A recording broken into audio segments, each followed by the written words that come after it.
بسم الله الرحمن الرحيم.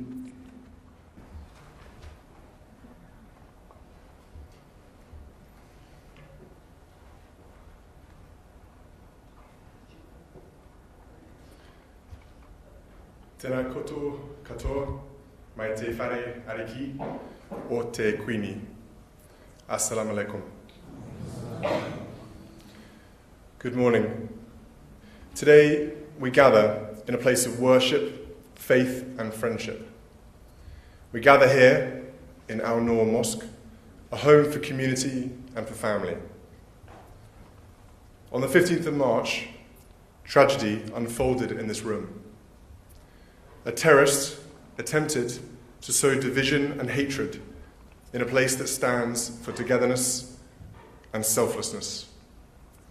He thought he could redefine what this space was.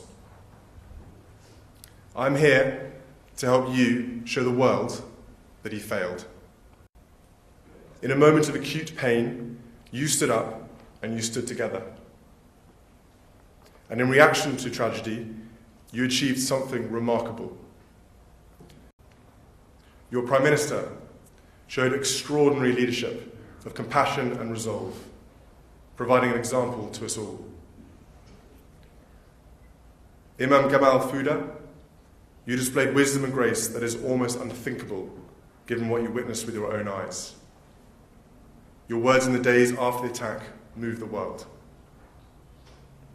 Your reminder that the victims needed to be remembered both as Muslims and as New Zealanders showed the grief revealed to you to be a man of great wisdom. You could not have been more right when you declared that this country is unbreakable.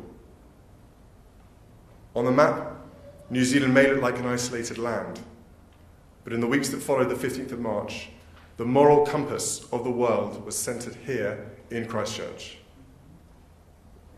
You showed the way we must respond to hate, with love.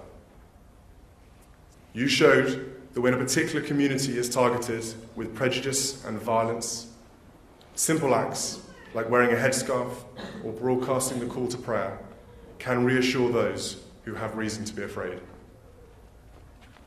You showed that an attack designed to divide a society against Muslims only brought us all closer to our Muslim friends. The Muslim community showed the world the true face of Islam as a religion of peace and understanding. I was very moved by the stories of the great distances that your friends and families travelled to support you in your time of need, even when your previous connections had not always been frequent. They travelled here to support you because you were family, and that is what families do. They drop everything when it is needed. People of all faiths and backgrounds can learn a great deal from how the Muslim families affected by the 15th of March attacks rallied around their loved ones. The example provided by New Zealand will prove to be of enduring value to all nations. What happened here was fueled by a warped ideology that knows no boundaries. The world is rightly united to fight the extremism that has made sorrowful brethren out of cities like New York, Paris, London and Manchester, and that has taken so many lives in Sri Lanka in recent days. And so too we must unite to fight the violent brand of extremism that has led to fatal shootings in a church in Charleston, South Carolina, and in a synagogue in Pittsburgh, Pennsylvania, a van attack on the streets of Finsbury Park in London, the murder of an MP in West Yorkshire, and now so many deaths in 2 mosques here in Christchurch. Extremism in all its forms must be defeated.